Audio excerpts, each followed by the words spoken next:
दोस्तों आज मैं आपके लिए एक ऐसी बेहतरीन कोरियन वेब सीरीज लेकर आया हूं जिसे देखकर आपको कोरिया की एक भयानक सच्चाई जान पाओगे। इस सीरीज की कहानी एक रियल इंसिडेंट से इंस्पायर है। ये है जॉन, जिसने कोरिया के नियम के हिसाब से आर्मी ज्वाइन की है। वहाँ उसे काफी कुछ झेलना पड़ता है और फिर उसे डीपी नाम के एक डिपार्टमेंट में डाला जाता है। डीपी वो डिपार्टमेंट है जिसमें आर्मी से भागे हुए लड़कों को वापस लाया जाता है। इस डिपार्टमेंट के काफी रूल गलत हैं। अब जॉन को मौका मिलता है कुछ रूल्स बदलने का। अब वो क्या रूल्स हैं और जॉन इसे अकेले कैसे बदल पाएगा, यही हमें इस सीरीज में दिखाया गया है। दोस्तों कैरेक्टर्स के नाम मैंने चेंज कर दिए हैं ताकि आपको किसी तरह की कोई कंफ्यूजन ना हो। तो बिना समय गवाए कहानी शुरू करते हैं।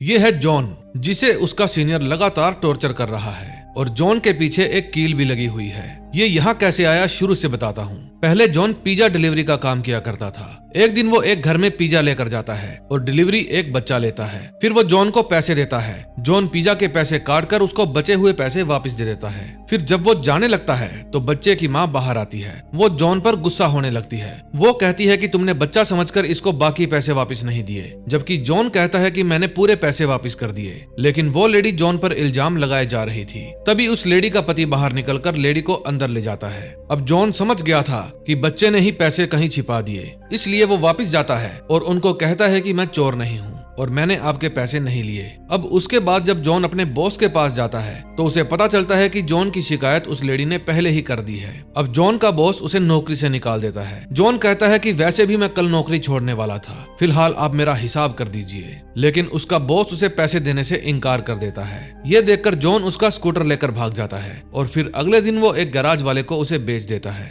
दरअसल अगले दिन जॉन को कोरिया के मिलिट्री एक्ट के मुताबिक आर्मी ज्वाइन करनी थी। इस एक्ट के मुताबिक कोरिया के हर सिटीजन को 2 सालों के लिए आर्मी में सर्विस देना जरूरी है। इसलिए जॉन भी भर्ती होने के लिए चला जाता है। वहाँ पर भर्ती के दौरान जॉन देखता है कि सभी पेरेंट्स वहाँ पर अपने बच्चों के लिए आए हुए हैं, सिवाय उसके पेरेंट्स के। उसके बाद उन सबको थोड़ी एक्सरसाइज करवाई जाती है और सबकी लंबाई मापी जाती है। फिर उनकी फिजिक्स के हिसाब से उनको अलग अलग डिपार्टमेंट में भेज दिया जाता है। जॉन को मेन आर्मी फोर्स में रखा जाता है, जहाँ उसकी काफी कठिन ट्रेनिंग होती है। ट्रेनिंग के दौरान उन्हें सिर्फ 1 मिनट कपड़े बदलने के लिए और 3 मिनट खाना खाने के लिए दिए जाते हैं। ट्रेनिंग के दौरान जॉन और उसके बाकी के साथियों को उनके सीनियर्स तंग करते हैं और मारते पीटते हैं। ये है पीटर, जिसको उसका सीनियर कई बार मारता है और पीटर का सिर पीछे दीवार पर लगी कील से लग जाता है। फिर उसके सिर से खून आने लगता है। फिर भी जब सीनियर का मन नहीं भरता तो वो जॉन के साथ भी यही करता है। वो जॉन को भी बहुत टॉर्चर करता है और यही सीन हमें शुरुआत में भी दिखाया गया था। उसके बाद जॉन की ड्यूटी जेल गार्ड के तौर पर लगती है, जहाँ खाली बैरक में जॉन को अपनी माँ दिखाई देती है, जिसे उसके पिता पीट रहे थे। यानी कि बचपन से जॉन यही देखता हुआ बड़ा हुआ है और यही वजह थी उसके अपने घर से दूर रहने की। फिलहाल अगले दिन जॉन के रूम में फिर से वही सीनियर आता है और एक लोशन ना मिलने की वजह से सभी को सजा देता है। वो जॉन को भी सजा देता है। सीनियर सभी से पूछता है कि लोशन किसने लिया है। इस पर कोई भी जवाब नहीं देता।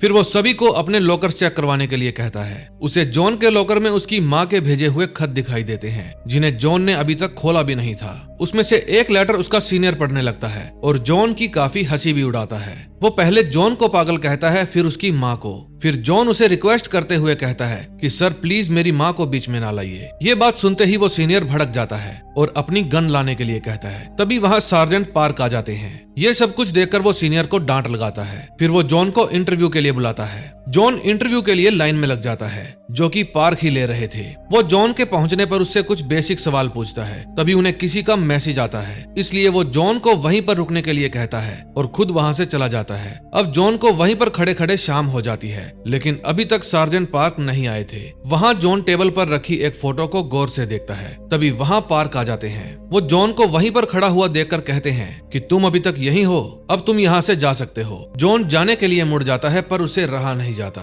वो पार्क को कहता है कि भगोड़े अपनी आईडी इस्तेमाल नहीं कर सकते, तो ये फूल उसने अपने वेटर से भिजवाया होगा। उसकी ये बात सुनकर पार्क उसके ऊपर एकदम से चिल्ला उठता है और कहता है कि अपने काम से काम रखो। फिर जॉन वहाँ से चला जाता है। हालांकि अगले दिन पार्क खुद जॉन से मिलते हैं। वो पूछते हैं कि तुम डीपी ऑफिसर बनोगे, और इसका मतलब जॉन भी नहीं समझा था। इस पर पार्क बोलते हैं कि तुम सही थे, वो वेटर ही था।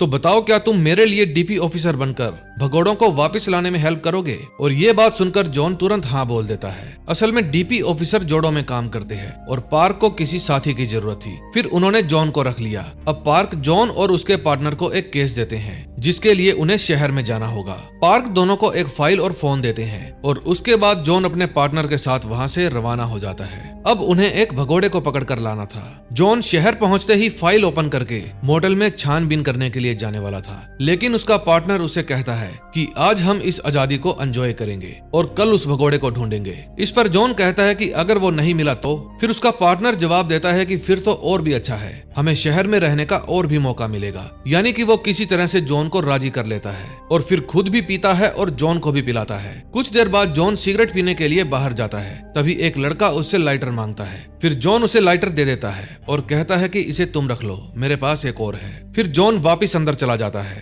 फिर वहां वो और भी ज्यादा पीता है। फिर अगले दिन सुबह जॉन एक साइबर कैफे में उठता है और उस समय उसका फोन लगातार बज रहा था। फोन उठाने पर दूसरी तरफ से पार्क बोलता है। वो कहता है कि जब तुम मजे से पी रहे थे तब उस भगोड़े ने अपनी जान ले ली। ये सुनते ही जॉन के पैरों तले जमीन खिसक जाती है। वो तुरंत हॉस्पिटल में पहुंचता है जहां उस लड़के की मां रो रही थी और मरने वाले की बहन जॉन से कहती है कि वो काफी दिनों से परेशान था, काश उसकी मौत से सबक लेकर सब कुछ ठीक हो जाए। फिर पार्क जॉन को वही लाइटर देते हुए कहता है कि तुम्हारा दिया हुआ लाइटर उसकी मौत का कारण बना, यानी कि जिसने जॉन से लाइटर मांगा था उसी लड़के को ढूंढने के लिए ये लोग आए थे। लेकिन फाइल ना देखने के कारण जॉन उसकी फोटो नहीं देख पाया था, इसीलिए उसने उसे पहचाना भी नहीं। जब ये लड़का आर्मी में था तो इसके सीनियर्स इसको मारते पीटते और परेशान करते थे, जिससे तंग आकर वो भाग गया। और फिर जब उसे ये पता चला कि वो ज्यादा भाग नहीं पाएगा तो उसने अपनी जान ले ली। अब जॉन खुद को ही उसकी मौत का जिम्मेदार समझ रहा था। तभी उसका पार्टनर सामने आता है और उसे उस लड़के की मौत पर कोई दुख नहीं था, इसलिए जॉन खुद को रोक नहीं पाता और अपने पार्टनर को बहुत बुरी तरह मारता है। फिर पार्क वहां आ जाता है और उसे रोकता है, लेकिन जॉन उसको इतना मार चुका था कि उसको हॉस्पिटल में भर्ती करवाना पड़ता है। अब नेक्स्ट एपिसोड में देखते हैं क्या होता है। सेकंड एपिसोड की शुरुआत में हम माइकल नाम के एक कैप्टन को देखते हैं जिनको अंदर आने से एक गार्ड रोकता है। फिर माइकल उसे बताता है कि मैं इन्वेस्टिगेशन डिपार्टमेंट से कैप्टन माइकल हूँ। फिर वो गार्ड तुरंत उसे सॉरी बोलकर अंदर जाने के लिए कहता है। इस पर माइकल कहता है कि तुमने मेरी आईडी देखे बिना ही मुझे माइकल मान लिया, इस खुशी में तुम्हारी अब तक की सारी छुट्टी कैंसिल। फिर वहां जाकर कैप्टन अपने सभी सीनियर्स के साथ मीटिंग करते हैं, जिसमें माइकल को पार्क का सुपीरियर बना दिया जाता है क्योंकि बाहर एक सैनिक की मौत हो गई थी। माइकल के पूछने पर पार्क बताता है कि जब उस भगोड़े ने खुदकुशी की तब हमारे ऑफिसर मौज मस्ती कर रहे थे। फिर यहाँ आकर जूनियर ने सीनियर को बुरी तरह से मारा। कैप्टन कहता है कि ठीक है, तुम उस डीपी ऑफिसर को डिसमिस कर दो। ये सुनकर पार्क कहता है कि अभी वो जेल में है, बाहर निकलने के बाद कर दूंगा। कैप्टन कहता है उसे नहीं बल्कि जो हॉस्पिटल में है उसे डिसमिस करना है। और ये बात सुनकर पार्क दंग रह जाता है। इसका मतलब ये था कि जॉन को अभी दूसरा मौका मिल गया है। फिर उसे जेल से बाहर निकाला जाता है। जब जॉन वापस अपने कमरे में जाता है तो वही सीनियर उसे फिर से परेशान करने लगता है, लेकिन जॉन उसकी बात का कोई जवाब नहीं देता। उसी वक्त वहां एंट्री होती है जॉन के नए साथी डीपी इंचार्ज क्रिस की। अब उसके ही साथ जॉन को अगले केस के लिए भेजा जाता है। वहां जाने से पहले पार्क जॉन से कहता है कि इस बार कोई गड़बड़ नहीं होनी चाहिए, तुम्हें इस भगोड़े सैनिक को किसी भी कीमत पर पकड़कर लाना होगा और ध्यान रखना इस बार कोई मरना नहीं चाहिए, ना ही वो और ना ही तुम। पार्क की ये एडवाइस सुनने के बाद वे दोनों वहां से चले जाते हैं। फिर क्रिस बड़े ही अच्छे से जॉन को समझाता है कि डीपी ऑफिसर किस तरह सुरागों के जरिए भगोड़े सैनिकों तक पहुंचते हैं। फिर वे सीधा भगोड़े सैनिक स्टुअर्ट के करीबी लोगों से मिलने जाते हैं। सबसे पहले वो मिलते हैं स्टुअर्ट की माँ से, जो अपने बेटे के लिए काफी रोती है, लेकिन उसे कोई आइडिया नहीं था कि स्टुअर्ट कहाँ है। फिर जॉन उन्हें दिलासा देता है। फिर ये लोग मिलते हैं स्टुअर्ट की गर्लफ्रेंड से। वो बताती है कि आपसे पहले जो स्टुअर्ट से मिलने के लिए आए थे उनको भी मैंने बताया था कि हमारे बीच कुछ ज्यादा सीरियस नहीं है। इस पर क्रिस कहता है कि जानती हो, हमें मिलिट्री में एक डायरी लिखने के लिए दी जाती है। उसकी डायरी में मैंने तुम्हारा नाम देखा था, जिसमें स्टुअर्ट ने लिखा था कि कैसे वो तुमसे मिला और कैसे तुम दोनों को एक दूसरे से प्यार हो गया। ये सुनकर वो लड़की थोड़ा खुश हो जाती है और जाने से पहले वो जॉन और क्रिस से कहती है कि जैसे ही मुझे पता चलेगा मैं तुम्हें बता दूंगी।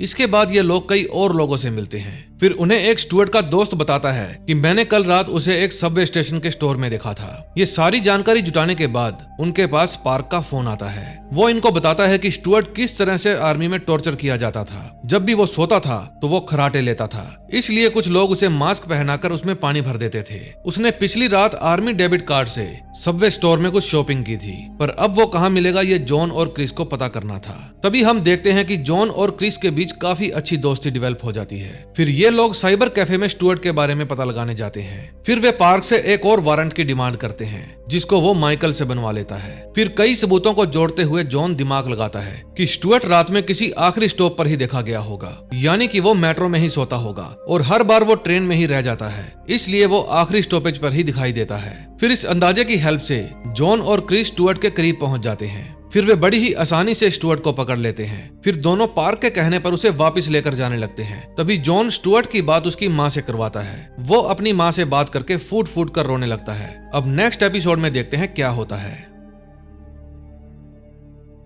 तीसरे एपिसोड की शुरुआत में हमें जॉन का बचपन दिखाया जाता है। जब उसके पिता अपनी पत्नी को मारने के बाद नशा करने के लिए पैसे लेकर जाते हैं तो ये सब छोटा जॉन चुपचाप बैठा देख रहा था। फिलहाल कहानी प्रेजेंट में आती है जहां जॉन और क्रिस को साथ में ही कुछ दिनों की छुट्टी मिल जाती है क्योंकि उन्होंने पिछले 6 महीने में 7 भगोड़े सैनिकों को पकड़ लिया था। अब छुट्टी के पहले दिन जब दोनों अपनी छुट्टियां एंजॉय कर ही रहे थे तभी क्रिस को पार्क का फोन आता है और वो कहता है कि तुम्हें भगोड़े सैनिक एंड्रयू को पकड़ने के लिए तुरंत बुसान जाना होगा। इतना कहकर पार्क फोन काट देता है। फिर वो माइकल को कहता है कि उन्हें छुट्टी के बीच में इस तरह मिशन पर भेजना क्या सही है। फिर माइकल जानबूझकर पार्क को रैकेट से मारने की कोशिश करता है, हालांकि वो कहता है कि माफ करना, हाथ से छूट गया था। इधर क्रिस और जॉन साथ में बुसान पहुंचकर 2 और डीपी ऑफिसर से मिलते हैं जिनमें से एक उन लोगों के सामने 2 एड्रेस रख देता है। एक एंड्रयू के पिता का था और दूसरा उसकी गर्लफ्रेंड का। ये देखकर दूसरा ऑफिसर किम उनमें से एंड्रयू के पिता का एड्रेस वापस ले लेता है और कहता है कि तुम गर्लफ्रेंड के घर जाओ और हम उसके पिता के घर जाएंगे। अब जॉन को पता था कि पिता का एड्रेस इम्पोर्टेंट है, इसलिए उसने वो याद कर लिया था। फिर दोनों तुरंत एंड्रयू के पिता के घर जाने का फैसला करते हैं। असल में यहाँ पर कंपटीशन वाली बात आ गई थी कि पहले कौन पकड़ता है, इसलिए ये लोग ऐसी चीजें कर रहे थे। ये लोग तुरंत एंड्रयू के पिता के घर पहुंच जाते हैं जहां उन्हें एंड्रयू मिल जाता है। वो इनको मारकर यहाँ से भागने की कोशिश करता है। इनके बीच काफी लड़ाई और भागदौड़ होती है। फिर एंड्रयू छत पर चढ़ जाता है जहां एंड्रयू और जॉन के बीच बॉक्सिंग होती है। तभी क्रिस की कमर आकड़ जाती है और जॉन को चकमा देकर एंड्रयू भाग जाता है। अब ये खबर जब माइकल को पता चलती है तो वो पार्क पर काफी गुस्सा होता है और वो उसे कहता है कि अपने दोनों ऑफिसर्स को वापस बुला लो। लेकिन पार्क उल्टा जॉन को फोन करके कहता है कि तुम्हें एंड्रयू को उन दोनों ऑफिसर से पहले पकड़ना होगा। फिर ये लोग एक लड़की से जाकर मिलते हैं। वो बताती है कि मैं एंड्रयू से एक क्लब में उसकी गर्लफ्रेंड के जरिए मिली थी। दरअसल उसकी गर्लफ्रेंड मेरी दोस्त है। फिर उन दोनों को कुछ लोगों से पता चलता है कि एंड्रयू अलग अलग क्लब में काम कर चुका है जो कि कुल 22 हैं। दोनों हर एक क्लब में जाकर एंड्रयू के बारे में पता करने का फैसला करते हैं, जिनमें से एक में उन्हें मून दिख जाती है। उसे देखकर क्रिस जॉन को पार्टी का होस्ट बनाकर पेश करता है जहां मून को जॉन काफी पसंद आता है। ये लोग अगर डायरेक्ट उससे पूछते तो वो एंड्रयू के बारे में उन्हें कुछ नहीं बताती,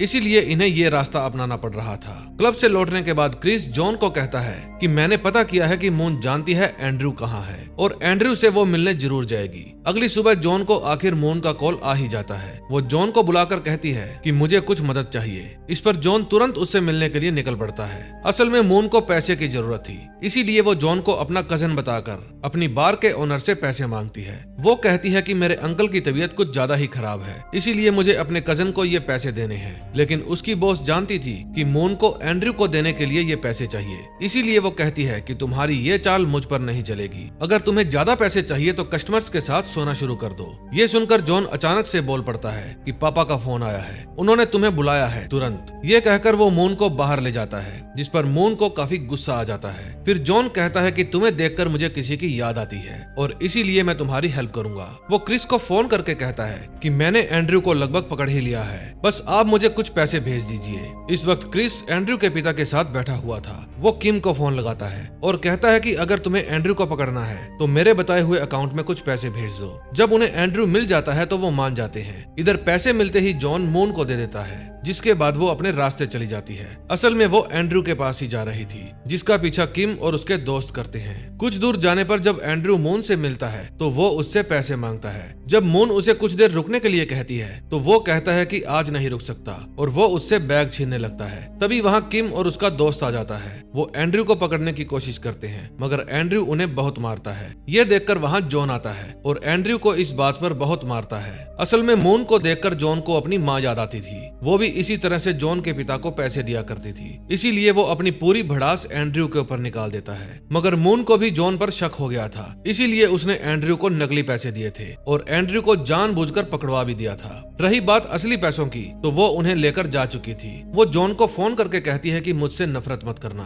अब एंड्रयू को पार्क के ऑफिसर्स ने पकड़ा था, इसीलिए वे उसे माइकल के हवाले नहीं करते और इस बात से माइकल पार्क पर गुस्सा हो जाता है। फिर पार्क कहता है कि उसको मेरे ऑफिसर्स ने पकड़ा है, मैं चाहे जो भी करूं, और अगर आपको अपने लिए दूसरों की नजरों में इज्जत चाहिए तो उसे कमाना सीखिए। इतना कहकर वो चला जाता है। अब माइकल अपना गुस्सा जॉन और क्रिस पर उतारता है। तभी पार्क वहां आता है और बताता है कि जॉन तुम्हारे पिता हॉस्पिटल में है। फोर्थ एपिसोड की शुरुआत में हम दो सिपाहियों को देखते हैं। इनमें से जो सीनियर था वो जूनियर को काफी गलत तरीके से परेशान करता है। फिलहाल सीन चेंज होता है और हम जॉन को देखते हैं। वो हॉस्पिटल में अपने पिता से मिलने के लिए आया था। उसके पिता जॉन को देखते ही उससे पैसे की डिमांड करते हैं। असल में उनका छोटा सा एक्सीडेंट हो गया था, पर अब वो बिल्कुल ठीक है। ये देखकर जॉन वहाँ से बाहर आ जाता है। तभी उसे क्रिस का मैसेज आता है, जो कि जॉन के घर में उसकी माँ और बहन के साथ था। फिर खाना खत्म करने के बाद जब जॉन और क्रिस जा रहे थे तो जॉन की माँ उसकी जेब में जबरदस्ती कुछ पैसे डाल देती है। जॉन अपनी माँ से ज्यादा बात किए बिना ही चला जाता है। तभी एक सिपाही कांटेदार दीवार से कूदकर भाग जाता है। उस भगोड़े का नाम हैरी था। ये केस भी क्रिस और जॉन को ही मिलता है। फिर उसका पता लगाने के लिए दोनों हैरी के दोस्तों से मिलते हैं। वे बताते हैं कि उसे पैसे कमाने का जुनून सवार था। हेलीकॉप्टर पर एक जानलेवा एक्सरसाइज होती है जिसे इंपीरियल एक्सरसाइज कहते हैं। वो बहुत ही खतरनाक थी, इसीलिए उसको किसी ने 1-2 बार से ज्यादा नहीं किया था, लेकिन उसको करने के अच्छे पैसे मिलते थे,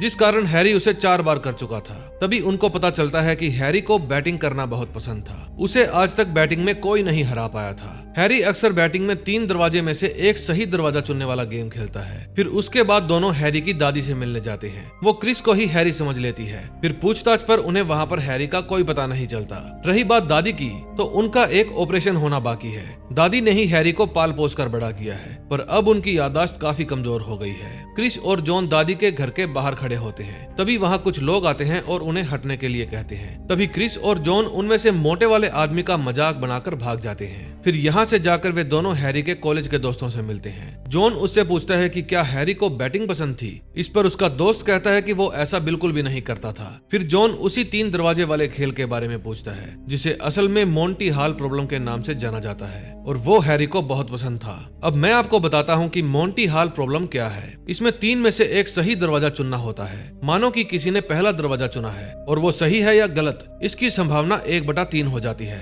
लेकिन अगर पता चले कि तीसरा दरवाजा है ही नहीं या गलत है, तो इसका मतलब अब 2 में से एक दरवाजा सही है। इस स्थिति में हमें अपने फैसले पर विचार करना चाहिए, पर ज्यादातर लोग अपना फैसला नहीं बदलते। उन्हें लगता है कि उनका चांस 1/2 हो गया है, लेकिन सिचुएशन के बदलते ही वेरिएबल में भी बदलाव होता है, और ये चांस असल में 1/2 नहीं बल्कि 2/3 है। तभी हैरी का दोस्त जॉन को फोन देकर कहता है कि ये फोन आपके लिए है। फोन असल में हैरी का था। वो जॉन को कहता है कि तुम लोग मेरी तलाश करके परेशान मत हो, मैं अपना काम पूरा करके वापस आ जाऊंगा। तभी जॉन देखता है कि हैरी वहीं पर खड़ा हुआ है। वो हैरी का पीछा करता है, लेकिन वे उसे पकड़ने में नाकामयाब होते हैं। जब दोनों नाकामयाब होते हैं तो पार्क उन्हें डांट लगाता है। अब रात में क्रिस ड्यूटी कर रहा था और जॉन हैरी के बारे में सोच रहा था। उसी वक्त पीटर जॉन को बाहर बुलाता है और फिर जूनियर्स को उसी तरह मारने पीटने लगता है जिस तरह सीनियर्स उसे मारा करते थे। लेकिन उसके साथ जॉन था। वो पीटर को ऐसा करने से रोकता है और जूनियर को भी खड़ा होने के लिए कहता है। वो पीटर को समझाता है कि हमने ये सहा है, इसका मतलब ये नहीं कि हम भी ऐसा ही करें।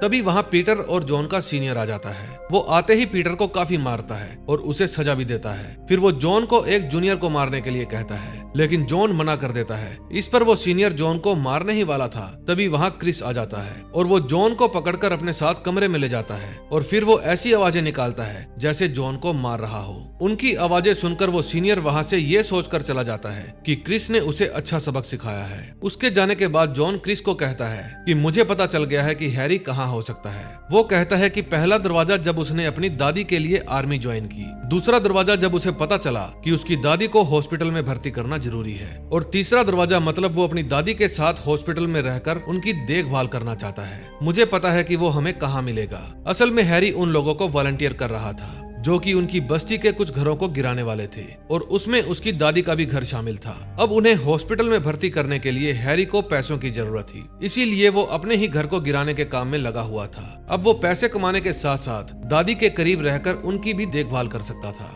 और इसीलिए उसने ये रास्ता चुना। अरेस्ट होने के बाद वो आखिरी बार अपनी दादी से मिलने जाता है, लेकिन अब भी वो क्रिस को ही हैरी समझ लेती है। उनकी ये हालत देखकर हैरी रोने लग जाता है। जब ये लोग हैरी को लेकर जा रहे थे, उस दौरान क्रिस हैरी से सवाल पूछता है। वो पूछता है तुम्हें और कितना टाइम चाहिए, लेकिन हैरी कहता है कि मैं 2 महीने बाद अपनी दादी को हॉस्पिटल में एडमिट करके वापस आ जाता। ये बात सुनकर क्रिस उसे ये कहकर छोड़ देता है कि जाओ और 2 महीने बाद सरेंडर कर देना। उसे देखकर जॉन भी दंग रह जाता है। फिर क्रिस पार्क को कॉल करके बताता है कि हैरी हमारे हाथ से फिर निकल गया है। ये बात सुनकर पार्क कहता है कोई बात नहीं, वापिस आ जाओ। फिर फोन रखने के बाद हम पार्क के चेहरे पर एक मुस्कान देखते हैं, जैसे उसे पता हो कि दोनों ने ही हैरी को जानबूझकर जाने दिया है। तभी जॉन भी अपनी माँ के पास फोन करके काफी दिनों बाद उनसे खूब बातें करता है। तभी उन्हें पता चलता है कि पीटर भी भाग गया है और जाहिर सी बात है उसने ये कदम क्यों उठाया ये आपको पता ही होगा। 5th एपिसोड की शुरुआत में हम पीटर को देखते हैं, जिसे उसका सीनियर हमेशा की तरह मार रहा था। पर इस बार पीटर सहता नहीं, बल्कि उल्टा ही अपने सीनियर को पीट देता है। उसी वक्त वहाँ एक और सिपाही आ जाता है। फिर पीटर वहाँ से चला जाता है। अब क्योंकि पीटर भाग चुका था, तो इस बारे में माइकल और पार्क अपने सीनियर से बात करते हैं। फिर पार्क कहता है कि हमें बड़े पैमाने पर पीटर को ढूंढना चाहिए, लेकिन माइकल कहता है कि हमें उसे चुपचाप बिना शोर मचाए ढूंढना चाहिए। अगर इस काम में ज्यादा लोगों को लगाया तो ये खबर मीडिया को भी पता चल सकती है। ये सुनकर सीनियर माइकल की बात से एग्री हो जाता है और इस बार फिर से पार्क उनके ऑर्डर पर जॉन और क्रिस को पीटर को ढूंढने के लिए भेजते हैं। फिर पार्क दोनों को एक ऐसे कुत्ते की कहानी सुनाता है जिसने अपने मालिक को ही काट लिया है। अब मालिक उसे गोली मार देना चाहता है, तो बताओ गलती मालिक की है या कुत्ते की? और इस बात का दोनों के पास कोई जवाब नहीं था। फिर पार्क कहता है कोई फर्क नहीं पड़ता, क्योंकि वो कुत्ते हम लोग ही हैं। पीटर आर्मी में भर्ती होने से पहले एक आर्ट स्कूल में पढ़ाया करता था। वहां जाने पर उन्हें एक लड़की मिलती है। वो पीटर के क्लाउड सर्वर का आईडी और पासवर्ड जॉन को देती है और कहती है कि शायद इससे आपकी कुछ हेल्प हो जाए। पीटर दिल का बहुत अच्छा था, उसी ने मेरा यहाँ पर एडमिशन करवाया था। आप कुछ भी करके उसकी हेल्प जरूर करना। फिर जॉन भी उससे पीटर की हेल्प करने का वादा करता है। फिर जॉन पीटर के एक दोस्त से पूछताछ करने के लिए जाता है और वो उसका आर्मी में भर्ती होने से पहले भी दोस्त था। वो जॉन को बताता है कि हमें एनीमे देखना और कार्टून बनाना बहुत पसंद था। हमें जब भी छुट्टी मिलती थी तो हम साथ मिलकर एनीमे देखने जाते थे। लेकिन कुछ दिनों से पीटर का स्वभाव काफी ज्यादा अग्रेसिव हो गया था। वो बात बात पर लोगों से लड़ने लगता था। वो जिस सीनियर को पीटकर भागा था, उससे पता चलता है कि पीटर को सबसे ज्यादा वांग तंग किया करता था। उसका हाल ही में डिस्चार्ज हुआ था, जिसने जाते वक्त भी पीटर को थोड़ा ताना मारा था। हो सकता है कि पीटर उसी से अपना बदला लेने के लिए पहुंच गया हो। फिर जॉन जल्दी से उस एड्रेस का पता लगाता है जो वांग ने डिस्चार्ज होने के दौरान दिया था। तभी जॉन को पता चलता है कि पीटर ने हाल ही में एक कार्टून अपने क्लाउड पर अपलोड किया है और उसमें पीटर ने उन सब चीजों का जिक्र किया है जो उसके साथ आर्मी में होती थी। फिर जॉन पार्क और क्रिस को भी फोन करके बताता है कि शायद पीटर वांग के पास जाएगा और मैं उसकी लास्ट लोकेशन चेक करता हूँ। वहाँ के लिए क्रिस और पार्क भी साथ में ही आ रहे थे। तभी जॉन को बस स्टॉप पर 2 और ऑफिसर मिलते हैं। फिर उनके साथ मिलकर वो पीटर को हर बस में ढूंढता है। जॉन को वो जल्दी ही मिल जाता है। फिर वो पीटर को शांति से सरेंडर करने के लिए कहता है, लेकिन पीटर उस पर हमला कर देता है। वो जॉन को मारकर बस से बाहर भाग जाता है। तभी एक और ऑफिसर उसे रोकने की कोशिश करता है। फिर पीटर उसको गलती से बस के आगे धक्का देकर भाग जाता है। फिर आगे जाकर उसको क्रिस मिलता है, लेकिन पीटर उसको भी चकमा देकर भाग जाता है। बस के आगे आने वाले ऑफिसर को हॉस्पिटल ले जाया जाता है। अब ये बात पुलिस के पास चली गई थी और जब ये बात पुलिस को पता चलती है तो सीनियर सारा ब्लेम माइकल पर डाल देता है। वो कहता है कि मैंने तुमसे कहा था इसमें ज्यादा लोगों को इन्वॉल्व मत करो। तभी पार्क क्रिस को कहता है कि वांग का एड्रेस जॉन को पुलिस को देने के लिए कह दो। अब ये केस वही संभालेंगे, लेकिन जॉन तो खुद ही वांग को बचाने के लिए निकल गया था और इस बात का पता चलते ही क्रिस भी कार लेकर वहाँ चला जाता है। लेकिन पार्क को वहीं पर बैठना पड़ता है। उधर जॉन वांग से मिलकर उसे सब कुछ बताता है कि पीटर तुम्हें मारने के लिए आ रहा है, पर वांग उसे कहता है कि तुम जाओ, मैं उसे संभाल लूंगा। इतना कहकर वो दरवाजा बंद कर लेता है। इसके बाद जॉन पार्किंग में चला जाता है और वहाँ उसका सामना पीटर से हो ही जाता है। पीटर जॉन से भागने की कोशिश करता है, लेकिन जॉन उसे पकड़ ही लेता है। फिर पीटर उसे शॉक देकर बेहोश कर देता है। फिर वो चाकू लेकर वांग के दरवाजे पर जाता है, जहाँ वांग उस पर पीछे से हमला कर देता है और पीटर को काफी मारता है। अब पीटर पूरा पागल हो चुका था। वो वांग को कहता है कि तू कांप क्यों रहा है, मुझसे डर गया क्या? इतना कहकर पीटर वांग को धक्का देकर हंसते हुए भाग जाता है। फिर बाहर जाते ही उसे क्रिस पकड़ लेता है। फिर वे लोग पार्क को खबर देते हैं। अगले सीन में हम देखते हैं जब पार्क पीटर को लेकर जा रहा था तो वो उसको कहता है कि किसी को मारकर हमें कभी भी शांति नहीं मिलती और ना ही हमारा बदला पूरा होता है। सामने वाला तो मर जाता है लेकिन उसको मारने वाला जिंदगी भर पछताता रहता है। इस पर पीटर कहता है कि अपनी बकवास बंद करो, तुम भी सच्चाई जानते हुए उसे छिपाने की कोशिश कर रहे हो। ये सुनते ही पीटर अपना हाथ छुड़ाकर पार्क का गला पकड़ लेता है और फिर उनकी गाड़ी का एक्सीडेंट हो जाता है। अब लास्ट एपिसोड में हम देखते हैं कि पीटर आर्मी से डिस्चार्ज होने के बाद कार्टूनिस्ट के तौर पर काम करना चाहता था, पर अब वो शायद बहुत बड़ी मुसीबत में फंसने वाला है क्योंकि एक्सीडेंट में सभी लोग घायल हो गए थे और पीटर इसका फायदा उठाकर फरार हो गया था। फिर उसने जाकर सबसे पहले वांग को किडनैप कर लिया। अब उससे निपटने के लिए पुलिस और आर्मी दोनों मिलकर काम कर रहे थे क्योंकि आर्मी का सीनियर नहीं चाहता था कि पीटर की वजह से आर्मी के अंदर जो भी लोगों के साथ बर्ताव किया जाता है वो बाहर आए। इसीलिए उन्होंने पीटर को मारने के लिए एक स्पेशल टीम बनाई थी जिसमें पीटर के ही नए साथी थे। लेकिन पीटर ये सच्चाई सबके सामने लाना चाहता था ताकि वो बदला लेने के साथ साथ कुछ अच्छा कर सके। दूसरी तरफ हॉस्पिटल में क्रिस जब ये बात जॉन और पार्क को बताता है तो पार्क किसी भी कीमत पर पीटर को बचाना चाहता था क्योंकि वो नहीं चाहता था कि आर्मी वाले अपने ही लोगों को आतंकवादी समझकर गोली मार दें। इसमें जॉन भी उसका साथ देता है। फिर ना चाहते हुए क्रिस को भी उनका साथ देना ही पड़ता है। माइकल भी ये सब रोकना चाहता था, इसीलिए वो पार्क का साथ देने का फैसला करता है। वो बताता है कि यहाँ से 2 यूनिट निकल चुकी है। तभी वो अपनी गलती सुधारने के लिए